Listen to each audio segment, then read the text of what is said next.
ಹಾಲಿಗೆ ಹೆಪ್ಪು ಹಾಕಿ ಮೊಸರು ಮಾಡಿ ಕಡೆದು ಬೆಣ್ಣೆ ತೆಗೆಯಬೇಕು. ಬೆಣ್ಣೆಯನ್ನು ತೆಗೆದ ನಂತರ ಅರ್ಥವಾಗುತ್ತದೆ ಬೆಣ್ಣೆ ಮಜ್ಜಿಗೆಗೆ ಸೇರಿದ್ದು, ಮಜ್ಜಿಗೆ ಬೆಣ್ಣೆಗೆ ಸೇರಿದ್ದು ಎಂಬುದಾಗಿ. ತೊಗಟೆ ಕಾಂಡಕ್ಕೆ ಸೇರಿದ್ದು, ಕಾಂಡ ತೊಗಟೆಗೆ ಸೇರಿದ್ದು. ಪಂಡಿತ ನಗುತ್ತಾ ಭೂಧರನಿಗೆ ಅರ್ಥವಾಯಿತೇ? ಇದನ್ನು ತಿಳಿದುಕೊಳ್ಳುವುದು ಬಹಳ ಕಷ್ಟ. ಶ್ರೀರಾಮಕೃಷ್ಣರು ಬೆಣ್ಣೆಯ ಉತ್ಪನ್ನದೊಡನೆ ಮಜ್ಜಿಗೆಯೂ ಉತ್ಪನ್ನವಾಗಲೇಬೇಕು. ಬೆಣ್ಣೆಯ ಭಾವನೆಯೊಡನೆ ಮಜ್ಜಿಗೆಯ ಭಾವನೆಯನ್ನೂ ಮಾಡಲೇಬೇಕು. ಏಕೆಂದರೆ ಮಜ್ಜಿಗೆ ಉತ್ಪನ್ನವಾಗದಿದ್ದರೆ ಬೆಣ್ಣೆಯೂ ಉತ್ಪನ್ನವಾಗುವ ಹಾಗಿಲ್ಲ. ಈ ಕಾರಣದಿಂದ ನಿತ್ಯವನ್ನು ಒಪ್ಪಿಕೊಂಡರೆ ಲೀಲೆಯನ್ನೂ ಒಪ್ಪಿಕೊಳ್ಳಬೇಕಾಗುತ್ತದೆ. ಮೊದಲು ವಿಲೋಮ, ಅನಂತರ ಅನುಲೋಮ. ಸಾಕಾರವು ನಿರಾಕಾರಗಳನ್ನು ಸಾಕ್ಷಾತ್ಕಾರ ಮಾಡಿಕೊಂಡ ನಂತರ ಈ ಅವಸ್ಥೆ ಉಂಟಾಗುತ್ತದೆ. ಸಾಕಾರವು ಚಿನ್ಮಯ ರೂಪ, ನಿರಾಕಾರವು ಅಖಂಡ ಸಚ್ಚಿದಾನಂದ. ಬ್ರಹ್ಮನೇ ಎಲ್ಲವೂ ಆಗಿದ್ದಾನೆ.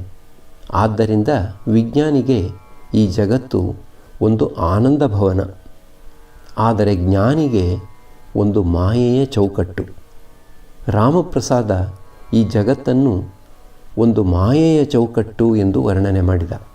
ಇನ್ನೊಬ್ಬ ಅದಕ್ಕೆ ಎದುರುತ್ತರ ಕೊಟ್ಟ. ಈ ಜಗವೆಂಬುದು ಮೋರ್ಜಿನ ಮನೆಯೋ, ಇದರೊಳು ನಾ ಮನ ಬಂದೊಲು ನಡೆವೆ. ವಿಜ್ಞಾನಿ ಭಗವದಾನಂದವನ್ನು ವಿಶೇಷವಾಗಿ ಅನುಭವಿಸುತ್ತಾನೆ. ಕೆಲವರು ಹಾಲಿನ ಸಂಬಂಧವಾಗಿ ಕೇಳಿದ್ದಾರೆ, ಇನ್ನು ಕೆಲವರು ಅದನ್ನು ನೋಡಿದ್ದಾರೆ, ಮತ್ತೆ ಕೆಲವರು ಅದನ್ನು ಕುಡಿದಿದ್ದಾರೆ.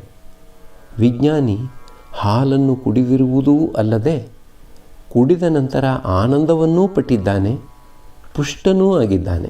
ಪರಮಹಂಸರು ಈಗ ಸುಮ್ಮನೆ ಕುಳಿತಿದ್ದಾರೆ. ಪಂಡಿತನಿಗೆ ಹೇಳುತ್ತಿದ್ದಾರೆ ಗುಡುಗುಡಿ ಸೇದುವಂತೆ.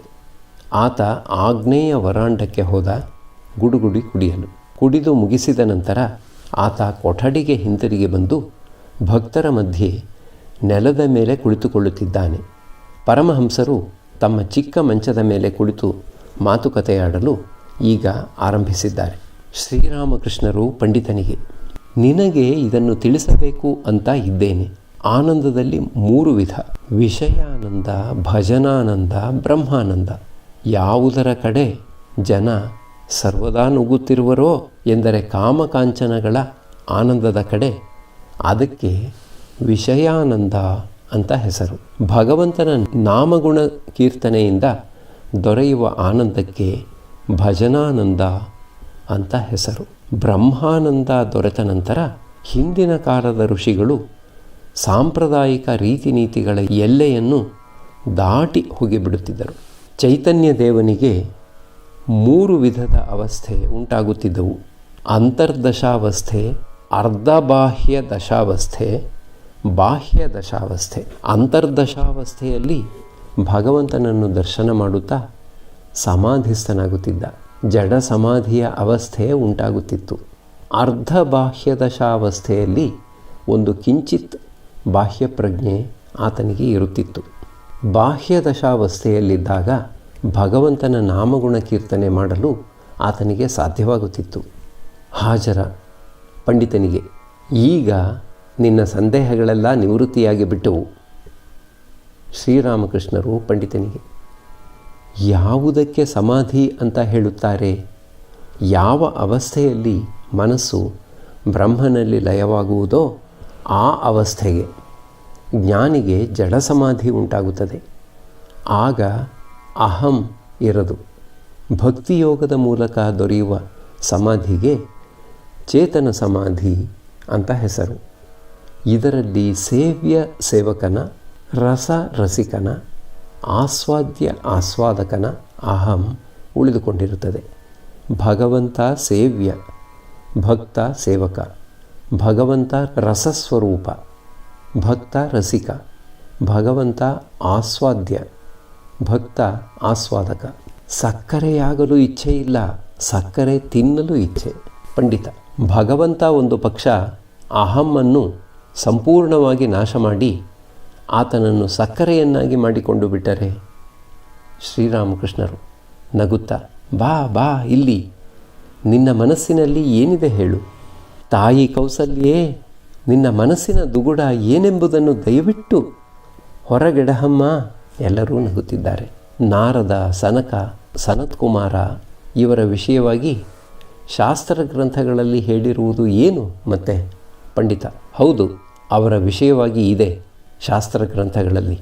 ಶ್ರೀರಾಮಕೃಷ್ಣರು ಅವರು ಜ್ಞಾನಿಗಳಾಗಿದ್ದರೂ ಭಕ್ತನ ಅಹಮ್ಮನ್ನು ಇಟ್ಟುಕೊಂಡಿದ್ದರು.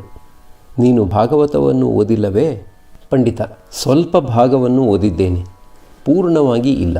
ಶ್ರೀರಾಮಕೃಷ್ಣರು ಪ್ರಾರ್ಥನೆ ಮಾಡು, ಭಗವಂತ ದಯಾಮಯ, ಆತ ಭಕ್ತರ ಪ್ರಾರ್ಥನೆಗೆ ಕಿವಿಗೊಡುವುದಿಲ್ಲ ಅಂತ ತಿಳಿದುಕೊಂಡಿದ್ದೀಯೇನು? ಆತ ಕಲ್ಪತರು, ಪ್ರಾರ್ಥಿಸಿದ್ದೆಲ್ಲ ದೊರೆಯುತ್ತದೆ. ಪಂಡಿತ, ಇವುಗಳ ಸಂಬಂಧವಾಗಿ ನಾನು ಇಷ್ಟೊಂದು ಆಳಕ್ಕೆ ಹೋಗಿರಲಿಲ್ಲ. ಈಗ ನನಗೆ ಚೆನ್ನಾಗಿ ಅರ್ಥವಾಗುತ್ತಿದೆ. ಶ್ರೀರಾಮಕೃಷ್ಣರು ಬ್ರಹ್ಮಜ್ಞಾನವನ್ನು ಕೃಪೆ ಮಾಡಿದ ನಂತರವೂ ಭಗವಂತ ಭಕ್ತನಲ್ಲಿ ಸ್ವಲ್ಪ ಅಹಮ್ಮನ್ನು ಉಳಿಸಿಬಿಟ್ಟಿರುತ್ತಾನೆ. ಆ ಅಹಂ, ಭಕ್ತನ ಅಹಂ, ವಿದ್ಯೆಯ ಅಹಂ, ಆ ಅಹಂ ಮೂಲಕ ಭಕ್ತ ಭಗವಂತನ ಅನಂತ ಲೀಲೆಯನ್ನು ಆಸ್ವಾದಿಸುತ್ತಾನೆ. ಕುಟ್ಟಿ ಕುಟ್ಟಿ ಒನಕೆ ಬಹಳವಾಗಿ ಸವೆದು ಹೋಗಿ ಎಲ್ಲೋ ಅದರ ಒಂದು ಕಿಂಚಿತ್ತು ಭಾಗ ಮಾತ್ರ ಉಳಿದುಕೊಂಡಿತ್ತು. ಅದು ಒಮ್ಮೆ ಜೊಂಡಿನ ಪೊದೆಯೊಳಕ್ಕೆ ಬಿದ್ದು ಹೋಗಿ ಯದುವಂಶದ ನಾಶಕ್ಕೆ ಮೂಲ ಕಾರಣವಾಗಿ ಬಿಟ್ಟಿತು. ವಿಜ್ಞಾನಿ ಭಕ್ತನ ಅಹಂ, ವಿದ್ಯೆಯ ಅಹಂ ಇಟ್ಟುಕೊಳ್ಳುತ್ತಾನೆ, ಆಸ್ವಾದನಕ್ಕಾಗಿ, ಲೋಕ ಶಿಕ್ಷಣಕ್ಕಾಗಿ. ಹಿಂದಿನ ಕಾಲದ ಋಷಿಗಳದು ಬಹಳ ಪುಕ್ಕಲು ಸ್ವಭಾವ. ಅವರನ್ನು ಬಹಳ ಸುಲಭವಾಗಿ ಹೆದರಿಸಬಿಡಬಹುದಾಗಿತ್ತು. ಅವರ ಮಾನಸಿಕ ಪ್ರವೃತ್ತಿ ಏನಾಗಿತ್ತು ಗೊತ್ತೇ? ಯಾವ ರೀತಿಯಿಂದಲಾದರೂ ನನಗೆ ಮುಕ್ತಿ ದೊರೆತು ಬಿಟ್ಟರೆ ಸಾಕು, ಉಳಿದವರನ್ನು ಕಟ್ಟಿಕೊಂಡು ನನಗೇನು ಎನ್ನುವ ಸ್ವಭಾವ. ಬೆಂಡು ಹೇಗೋ ಮಾಡಿ ತಾನು ಮಾತ್ರ ತೇಲಿಕೊಂಡು ಹೋಗಬಲ್ಲದು. ಆದರೆ ಅದರ ಮೇಲೆ ಒಂದು ಪುಟ್ಟ ಹಕ್ಕಿ ಕುಳಿತುಕೊಂಡರೂ ಮುಳುಗಿ ಹೋಗಿಬಿಡುತ್ತದೆ. ನಾರದಾದಿ ಋಷಿಗಳು ಹೆಮ್ಮರ ಇದ್ದ ಹಾಗೆ. ಅದು ತಾನೂ ತೇಲಿಕೊಂಡು ಹೋಗುವುದಲ್ಲದೆ ಅನೇಕ ಜೀವಜಂತುಗಳನ್ನು ಹೊತ್ತುಕೊಂಡು ಹೋಗಬಲ್ಲದು. ಜಹಜು ತಾನೂ ಸಮುದ್ರವನ್ನು ದಾಟಿಬಿಡುವುದಲ್ಲದೆ ಇತರರನ್ನೂ ಸಮುದ್ರದಾಚೆ ಕರೆದೊಯ್ಯುತ್ತದೆ. ನಾರದಾದಿ ಆಚಾರ್ಯ ಪುರುಷರು ವಿಜ್ಞಾನಿಗಳು, ಉಳಿದ ಋಷಿಗಳಿಗಿಂತ ಹೆಚ್ಚು ಸಾಹಸವುಳ್ಳವರು. ಅವರನ್ನು ನಿಪುಣ ಪಗಡೆಯಾಟಗಾರನಿಗೆ ಹೋಲಿಸಬಹುದು. ಆತ ದಾಳ ಬಿಡುವಾಗ ಕೂಗಿಕೊಳ್ಳುತ್ತಾನೆ, ಈಗ ಎಷ್ಟು ಬೇಕು? 6 ಇಲ್ಲ 5? ತಕೋ 5. ಆತ ಕೇಳಿದ ಗರ ಬೀಳುತ್ತಿರುತ್ತದೆ. ಆತ ಅತ್ಯಂತ ನಿಪುಣ ಆಟಗಾರ. ಆಟವಾಡುತ್ತಿರುವಾಗ ಒಮ್ಮೊಮ್ಮೆ ಮೀಸೆಯನ್ನೂ ಹುರಿ ಮಾಡುತ್ತಿರುತ್ತಾನೆ. ಬರಿಯ ಜ್ಞಾನಿ ಭಯಗ್ರಸ್ತ. ಆತನದು ಅಭ್ಯಾಸವಿಲ್ಲದ ಪಗಡೆಯಾಟಗಾರನ ಮನೋವೃತ್ತಿ. ಹೇಗೋ ಕಾಮವನ್ನು ಹಣ್ಣು ಮಾಡಿಕೊಂಡು ಬಿಟ್ಟರೆ ಸಾಕಪ್ಪ ಎನ್ನುವ ಮನೋವೃತ್ತಿ. ಆದರೆ ವಿಜ್ಞಾನಿ ಯಾವುದಕ್ಕೂ ಹೆದರುವುದಿಲ್ಲ. ಆತ ಸಾಕಾರ ನಿರಾಕಾರ ಎರಡನ್ನೂ ಸಾಕ್ಷಾತ್ಕಾರ ಮಾಡಿಕೊಂಡು ಬಿಟ್ಟಿದ್ದಾನೆ. ಭಗವಂತನೊಡನೆ ಮಾತುಕತೆಯಾಡಿದ್ದಾನೆ.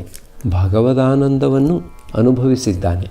ವಿಜ್ಞಾನಿಗೆ ಮನಸ್ಸು ಧ್ಯಾನದ ಮೂಲಕ ಅಖಂಡ ಸಚ್ಚಿದಾನಂದದಲ್ಲಿ ಲಯವಾಗಿ ಹೋದರೂ ಆನಂದವೇ, ಲಯವಾಗದೆ ಲೀಲೆಯಲ್ಲಿ ನೆಲೆಸಿದ್ದರೂ ಆನಂದವೇ. ಬರಿಯ ಜ್ಞಾನಿಯದು ಕೇವಲ ಒಂದೇ ಸ್ವರ. ಯಾವಾಗ ನೋಡಿದರೂ ವಿಚಾರದಲ್ಲಿ ತೊಡಗಿರುತ್ತಾನೆ.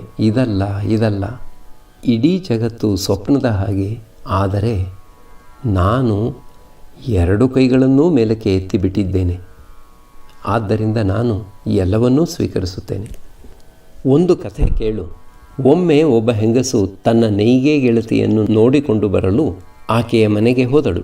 ನೈಗೆಯವಳು ಈ ಸಮಯದಲ್ಲಿ ದಾರ ತೆಗೆಯುತ್ತಿದ್ದಳು, ವಿವಿಧ ಬಗೆಯ ರೇಷ್ಮೆ ದಾರಗಳನ್ನು.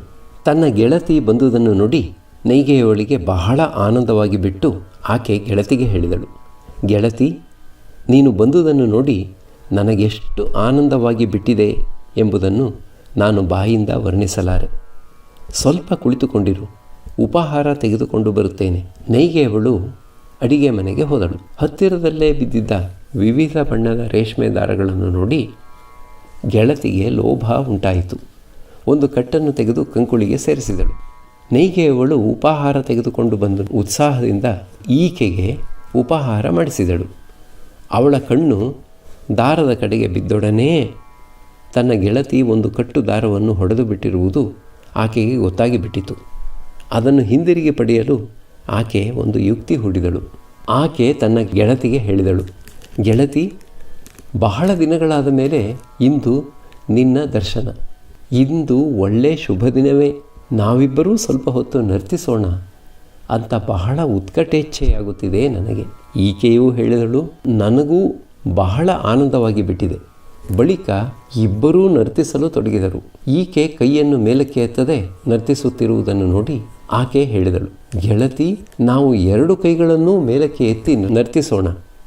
ಆದರೆ ಈಕೆ ಒಂದು ಕೈಯನ್ನು ಕಂಕುಳಿಗೆ ಒತ್ತಿ ಹಿಡಿದು ಇನ್ನೊಂದು ಕೈಯನ್ನು ಮೇಲಕ್ಕೆ ಎತ್ತಿ ನರ್ತಿಸಲಾರಂಭಿಸಿದಳು. ಆಗ ಆಕೆ ಹೇಳಿದಳು, ಇದೇನಿದು, ಏಕೆ ಒಂದೇ ಕೈ ಎತ್ತಿ ನರ್ತಿಸುತ್ತಿದ್ದೀಯೇ? 2 ಕೈಗಳನ್ನೂ ಎತ್ತಿ ನರ್ತಿಸು. ನೋಡು, ನನ್ನ ಕಡೆ ಈಗೋ ನೋಡು, ನಾನು ಹೇಗೆ 2 ಕೈಗಳನ್ನೂ ಎತ್ತಿ ನರ್ತಿಸುತ್ತಿದ್ದೇನೆ. ಆದರೆ ಈಕೆ ಒಂದು ಕೈಯನ್ನು ಇನ್ನೂ ಕಂಕುಳಿಗೆ ಒತ್ತಿ ಹಿಡಿದುಕೊಂಡು ನಗುತ್ತಾ ನಗುತ್ತಾ ಇನ್ನೊಂದು ಕೈಯನ್ನು ಮಾತ್ರವೇ ಮೇಲಕ್ಕೆತ್ತಿ ನರ್ತಿಸುತ್ತಾ ಹೇಳಲಾರಂಭಿಸಿದಳು, ಗೆಳತಿ, ನನಗೆ ಬರುವ ನರ್ತನ ಈ ಥರದ್ದೇ. ಪರಮಹಂಸರು ಮಾತು ಮುಂದುವರಿಸುತ್ತಿದ್ದಾರೆ. ನಾನು ಕಂಕುಳನ್ನು ಕೈಯಿಂದ ಒತ್ತಿ ಹಿಡಿದುಕೊಂಡಿಲ್ಲ, 2 ಕೈಗಳನ್ನು ಬಿಟ್ಟು ಬಿಟ್ಟಿದ್ದೇನೆ. ನನಗೆ ಯಾವುದರ ಭಯವೂ ಇಲ್ಲ. ನಾನು ನಿತ್ಯ ಲೀಲೆ ಎರಡನ್ನೂ ಸ್ವೀಕರಿಸುತ್ತೇನೆ. ನಾನು ಕೇಶವನಿಗೆ ಹೇಳಿದೆ, ಅಹಮ್ಮನ್ನು ತ್ಯಜಿಸಿದವರೆಗೆ ಭಗವಂತನ ಸಾಕ್ಷಾತ್ಕಾರ ಸಾಧ್ಯವಾಗುವುದಿಲ್ಲ. ಅದಕ್ಕೆ ಆತ ಹೇಳಿದ, ಹಾಗಾದರೆ ಮಹಾಶಯರೇ, ನನ್ನ ಸಮಾಜ ಮುಂತಾದವು ಬದುಕುವ ಹಾಗೇ ಇಲ್ಲ. ನಾನು ಹೇಳಿದೆ, ಅಪಕ್ವ ಅಹಂ, ದುಷ್ಟ ಅಹಂ ಇವನ್ನು ಮಾತ್ರ ತ್ಯಜಿಸು ಎಂದು ನಾನು ಹೇಳುತ್ತಿದ್ದೇನೆ. ಆದರೆ ಪಕ್ವ ಅಹಂ, ಬಾಲಕ ಅಹಂ, ದಾಸ ಅಹಂ, ವಿದ್ಯಾ ಅಹಂ ಇವುಗಳಿಂದ ಯಾವ ಕೆಡುಕೂ ಉಂಟಾಗದು. ಸಂಸಾರಿಯ ಅಹಂ ಎಂದರೆ ಅಪಕ್ವ ಅಹಂ ಒಂದು ದಪ್ಪ ಕೋಲು ಇದ್ದ ಹಾಗೆ. ಸಚ್ಚಿದಾನಂದ ಸಾಗರದ ನೀರನ್ನು ಈ ಕೋಲು 2 ಭಾಗವಾಗಿ ಮಾಡಿರುವ ಹಾಗೆ ಕಾಣುತ್ತದೆ. ಆದರೆ ದಾಸ ಅಹಂ, ಬಾಲಕನ ಅಹಂ, ವಿದ್ಯಾ ಅಹಂ ನೀರಿನ ಮೇಲೆ ಎಳೆದ ಗೆರೆಯ ಹಾಗೆ. ಇದು ಒಂದೇ ಸಾಗರ ಎಂಬುದು ಸ್ಪಷ್ಟವಾಗಿ ಕಾಣಬರುತ್ತದೆ. ಸಾಗರ 2 ಭಾಗವಾಗಿರುವಂತೇನೋ ಆ ಗೆರೆ ತೋರಿಸಬಹುದು. ಆದರೆ ವಾಸ್ತವಿಕವಾಗಿ ಅದು ಒಂದೇ ಸಾಗರ ಎಂಬುದನ್ನು ಸ್ಪಷ್ಟವಾಗಿ ನೋಡಬಹುದು. ಶಂಕರಾಚಾರ್ಯರು ವಿದ್ಯಾ ಅಹಂ ಇಟ್ಟುಕೊಂಡಿದ್ದರು ಲೋಕ ಶಿಕ್ಷಣಕ್ಕಾಗಿ. ಬ್ರಹ್ಮಜ್ಞಾನ ದೊರೆತ ನಂತರವೂ ಅನೇಕರ ಆಂತರ್ಯದಲ್ಲಿ ಭಗವಂತ ವಿದ್ಯಾ ಅಹಂ ಅಥವಾ ಭಕ್ತ ಅಹಂ ಇಡುತ್ತಾನೆ. ಹನುಮಂತನು ಸಾಕಾರ ನಿರಾಕಾರಗಳನ್ನು ಸಾಕ್ಷಾತ್ಕಾರ ಮಾಡಿಕೊಂಡ ನಂತರ ಸೇವ್ಯ ಸೇವಕ ಭಾವದಲ್ಲಿ, ಭಕ್ತ ಭಾವದಲ್ಲಿ ಇರುತ್ತಿದ್ದ. ಆತ ರಾಮನಿಗೆ ಹೇಳಿದ, ಹೇ ರಾಮ, ಕೆಲವು ವೇಳೆ ಭಾವಿಸುತ್ತೇನೆ ನೀನು ಪೂರ್ಣ, ನಾನು ಅಂಶ. ಇನ್ನು ಕೆಲವು ವೇಳೆ ಭಾವಿಸುತ್ತೇನೆ ನೀನು ಸೇವ್ಯ, ನಾನು ಸೇವಕ. ಆದರೆ ರಾಮ, ತತ್ವಜ್ಞಾನ ಉಂಟಾದಾಗ ಕಂಡುಬರುತ್ತದೆ ನೀನೇ ನಾನು, ನಾನೇ ನೀನು. ಯಶೋದೆ ಕೃಷ್ಣ ವಿರಹ ತಾಳಲಾರದೆ ರಾಧೆಯ ಹತ್ತಿರಕ್ಕೆ ಹೋದಳು. ಆಕೆಯ ಕಷ್ಟವನ್ನು ಮನಗಂಡು ರಾಧೆ ತನ್ನ ನಿಜ ಸ್ವರೂಪವನ್ನು ತೋರಿಸಿದಳು. ಆಕೆ ಯಶೋದೆಗೆ ಹೇಳಿದಳು, ಕೃಷ್ಣ ಚಿದಾತ್ಮ, ನಾನು ಚಿಚ್ಛಕ್ತಿ, ನನ್ನಿಂದ ಒಂದು ವರ ಬೇಡಿಕೋ. ಯಶೋದೆ ಹೇಳಿದಳು, ನನಗೆ ಬ್ರಹ್ಮಜ್ಞಾನ ಬೇಕಾಗಿಲ್ಲ, ನನಗೆ ಈ ವರ ಕೊಡು. ಧ್ಯಾನದ ಸಮಯದಲ್ಲಿ ಗೋಪಾಲನ ರೂಪವನ್ನು ಸರ್ವದಾ ನೋಡುವ ಹಾಗೆ, ಕೃಷ್ಣ ಭಕ್ತರ ಸಂಘ ಸರ್ವದಾ ದೊರೆಯುವ ಹಾಗೆ, ಭಕ್ತರ ಸೇವೆಯನ್ನು ಮಾಡಲು ಸಾಧ್ಯವಾಗುವ ಹಾಗೆ, ಆತನ ನಾಮಗುಣ ಕೀರ್ತನೆಯನ್ನು ಸತತವೂ ಮಾಡಲಾಗುವ ಹಾಗೆ. ಒಮ್ಮೆ ಗೋಪಿಯರಿಗೆ ಇಚ್ಛೆಯಾಗಿ ಬಿಟ್ಟಿತು ಭಗವಂತನ ಈಶ್ವರೀಯ ರೂಪ ನೋಡಬೇಕೆಂದು. ಕೃಷ್ಣ ಅವರಿಗೆ ಹೇಳಿದ, ಯಮುನೆಯಲ್ಲಿ ಒಂದು ಮುಳುಗು ಹಾಕುವ ಹಾಗೆ ಹಾಕುವುದೇ ತಡ ಎಲ್ಲರೂ ವೈಕುಂಠಕ್ಕೆ ಬಂದು ಬಿಟ್ಟರು. ಅಲ್ಲಿ ಭಗವಂತನ ಷಡೈಶ್ವರ್ಯ ಪೂರ್ಣ ರೂಪದ ದರ್ಶನವೇನೋ ಆಯಿತು. ಆದರೆ ಅವರಿಗೆ ಅದು ಹಿಡಿಸಲಿಲ್ಲ. ಆಗ ಅವರು ಕೃಷ್ಣನನ್ನು ಕೇಳಿಕೊಂಡರು, ನಮಗೆ ಗೋಪಾಲನ ದರ್ಶನ, ಗೋಪಾಲನ ಸೇವೆ ಮಾತ್ರ ದೊರೆಯುವಂತಾಗಲಿ, ನಮಗಿನ್ನೇನೂ ಬೇಕಾಗಿಲ್ಲ. ಮಥುರೆಗೆ ಹೋಗುವ ಮುನ್ನ ಗೋಪಿಯರಿಗೆ ಬ್ರಹ್ಮಜ್ಞಾನ ಕೊಟ್ಟು ಹೋಗಬೇಕೆಂದು ಕೃಷ್ಣ ಮನಸ್ಸು ಮಾಡಿಕೊಂಡಿದ್ದ. ಆತ ಅವರಿಗೆ ಹೇಳಿದ, ನಾನು ಎಲ್ಲ ಭೂತಗಳ ಒಳಗೂ ಹೊರಗೂ ಇದ್ದೇನೆ. ನೀವು ನನ್ನನ್ನು ಈ ಒಂದು ರೂಪದಲ್ಲಿ ಮಾತ್ರವೇ ಏಕೆ ನೋಡುತ್ತಿರಬೇಕು? ಗೋಪಿಯರೆಲ್ಲರೂ ಒಕ್ಕೊರಳಿನಿಂದ ಕೂಗಿಕೊಳ್ಳಲಾರಂಭಿಸಿದರು. ಓ ಕೃಷ್ಣ, ನಮ್ಮನ್ನು ಬಿಟ್ಟು ಹೋಗಬೇಕು ಅಂತ ಇದ್ದೀಯೇನು? ಅದಕ್ಕಾಗೇನು ಈ ಬ್ರಹ್ಮಜ್ಞಾನೋಪದೇಶ? ಗೋಪಿಯರ ಭಾವ ಯಾವುದು ಗೊತ್ತೇ? ನಾವು ರಾಧೆಯ ಗುಂಪಿಗೆ ಸೇರಿದವರು. ರಾಧೆ ನಮ್ಮವಳು, ಒಬ್ಬ ಭಕ್ತ. ಈ ಭಕ್ತ ಅಹಂ ಎಂಬುದು ಪೂರ್ತಿಯಾಗಿ ಹೋಗುವುದೇ ಇಲ್ಲವೇ ಶ್ರೀರಾಮಕೃಷ್ಣರು? ಅದು ಒಮ್ಮೊಮ್ಮೆ ಹೊರಟು ಹೋಗುತ್ತದೆ. ಆಗ ಬ್ರಹ್ಮಜ್ಞಾನ ದೊರೆತು ಸಮಾಧಿ ಉಂಟಾಗುತ್ತದೆ. ನನ್ನದು ಹೋಗುತ್ತದೆ, ಆದರೆ ಬಹಳ ಹೊತ್ತಿನವರೆಗಲ್ಲ. ಸಾರಿ ಗ ಮ ಪ ದ ನೀ, ನೀಯಲ್ಲಿ ಹೆಚ್ಚು ಹೊತ್ತು ಕಂಠ ಇಡಲಾಗುವುದಿಲ್ಲ. ಕೆಳಗಿನ ಮನೆಗಳಿಗೆ ಇಳಿಯಬೇಕಾಗುತ್ತದೆ. ನಾನು ಭಗವತಿಗೆ ಪ್ರಾರ್ಥನೆ ಮಾಡುತ್ತೇನೆ, ಹೇ ತಾಯಿ, ನನಗೆ ಬ್ರಹ್ಮಜ್ಞಾನ ಕೊಡಬೇಡ. ಹಿಂದೆ ಇಲ್ಲಿಗೆ ಸಾಕಾರವಾದಿಗಳು ಬಹಳವಾಗಿ ಬರುತ್ತಿದ್ದರು. ಅನಂತರ ಆಧುನಿಕ ಬ್ರಹ್ಮಜ್ಞಾನಿಗಳು ಬರಲಾರಂಭಿಸಿದರು. ಹಿಂದೆ ಪ್ರಾಯಿಕವಾಗಿ ಸಮಾಧಿಯುಂಟಾಗಿ ಅನಂತರ ಆಧುನಿಕ ಬ್ರಹ್ಮಜ್ಞಾನಿಗಳು ಬ್ರಾಹ್ಮ ಸಮಾಜದವರು ಬರಲಾರಂಭಿಸಿದರು. ಹಿಂದೆ ಪ್ರಾಯಿಕವಾಗಿ ಸಮಾಧಿ ಉಂಟಾಗಿ ಬಾಹ್ಯ ಜ್ಞಾನ ಶೂನ್ಯನಾಗಿರುತ್ತಿದ್ದೆ. ಆಗ ಬಾಹ್ಯ ಪ್ರಜ್ಞೆ ಬಂದೊಡನೆ ಪ್ರಾರ್ಥನೆ ಮಾಡುತ್ತಿದ್ದೆ, ಹೇ ತಾಯೇ, ನನಗೆ ಬ್ರಹ್ಮಜ್ಞಾನ ಕರುಣಿಸಬೇಡ.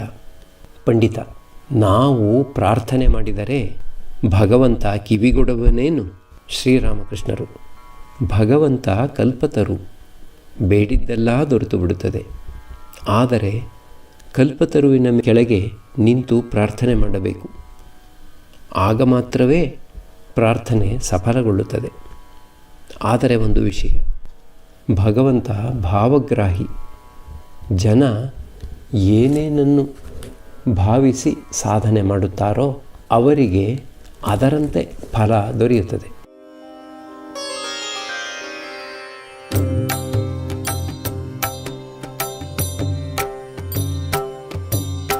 ಶ್ರೀರಾಮ ಕೃಷ್ಣ ಮಂಗಲಕಾರಿ, ಶ್ರೀರಾಮ ಕೃಷ್ಣ ಮಂಗಲಕಾರಿ, ಶ್ರೀರಾಮ ಕೃಷ್ಣ ಮಂಗಲಕಾರಿ.